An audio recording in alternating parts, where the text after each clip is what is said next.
In this video, I will show you how to get Chime credit builder card without any direct deposit. So first thing you have to know is that Chime typically requires a direct deposit of at least $200 within the last 45 days to qualify for the Chime credit card builder card. So however, if you can't set up a traditional direct deposit, there are some few alternatives you can use. The first thing you can use is just use ACH transfers.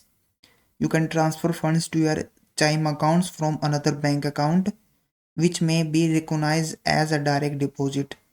Some services like PayPal, Cash App, or Venmo linked to an external bank account can also stimulate a direct deposit. Next thing you can use is mobile payment services. So you can send money from platforms like Zelle, Venmo, or PayPal to your Chime account, and then you can label the transaction as payroll or income, as Chime might classify this as a direct deposit. Now third method you can use is just government payments.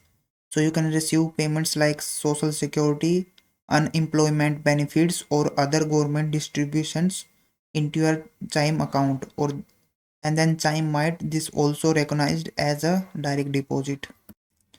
Fourth method is using the gig economy payments. Payments from platforms like Uber, DoorDash, or Instacart can qualify as direct deposit if routed to your Chime account.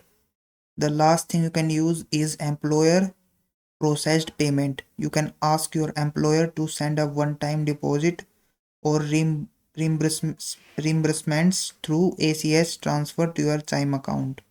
So that's all the methods or payments you can use to set up or get your Chime card builder without any direct deposit. So if this video was helpful, please like this video and subscribe to my channel.